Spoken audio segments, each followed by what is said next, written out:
Practicing with the weight gain, I just was like kind of playing with different session structures and I didn't know how to go about that. So it's something I need to keep playing with. But I found that very interesting that like I got caught up there. Like, I started obviously with like the pre-talk, then I was trying to do parts therapy, adding homework stuff. How could I do additional audio to support them? Obviously, we would need to address like diet and exercise. So yeah, Start again, with I organizing. soothing the nerves, especially prior to meals. Mindful eating, that's good supplemental audio.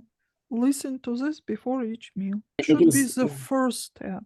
Then managing the mental emotional state, managing emotions in general, and next step would be dig for you can do part therapy. What do you get from restricting meals, restricting the list of items that people eat?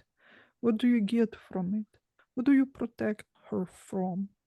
Then you take it from there. What does it give you, that part? I was gonna say just even like the conversations we've had, you talking about like looking at food differently, instead of just looking at it as I have to eat, look at it as like nourishing my body. Those kind of things were helpful for me. I definitely noticed in the groups I'm in, like you mentioned, the stress, that seems to be a big thing that gets people where they don't have an appetite. So, like you said, addressing the nervous system, calming that down so that they can even be open to implementing these changes and things like that. So Mm-hmm, mm-hmm. that makes like when you're saying that, I'm like, that makes sense to start there and why I kept getting caught up on stuff. For each person, also it seems like same issue, but it's different what it's made of, this issue. Aversion to specific foods, you can use anchoring, anchor collapse, replace. Do they use it as a means of controlling?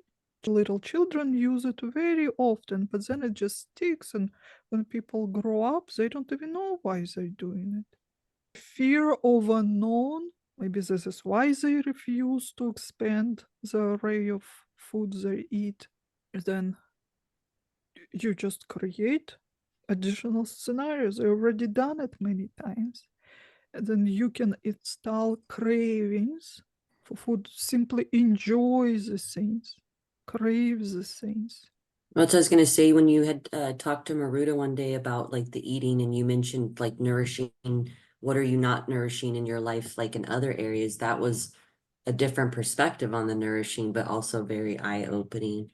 And then I also was forcing myself to eat things that my body didn't want because I'm telling myself they're healthy and they're gonna help do these things, but not listening to like the body and the adverse effects. Like you're saying, it could be 10 people that all are struggling with weight gain, but they could have 10 different reasons why they're struggling. But like the stress could play a part in all 10 of them. But again, there's different reasons why they're responding that way or how they're handling it. Mhm. Yeah, now I'm more excited to play with Can it. be Thank you. feeling lacking control in life in general, in relationships, with finances, work, whatever. But then, how do I regain that sense of control? I'm going to control what I can.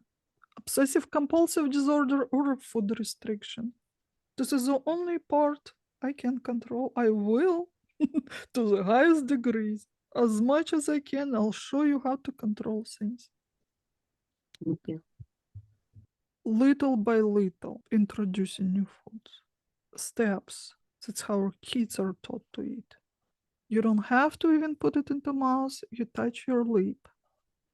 So step by step. Then you have to at least touch it with your tongue and smell it. Then you need to take one bite. You don't have to swallow it, you can spit it out, but you hold it for a little bit. Then eventually they'll swallow, increase the amount of bites.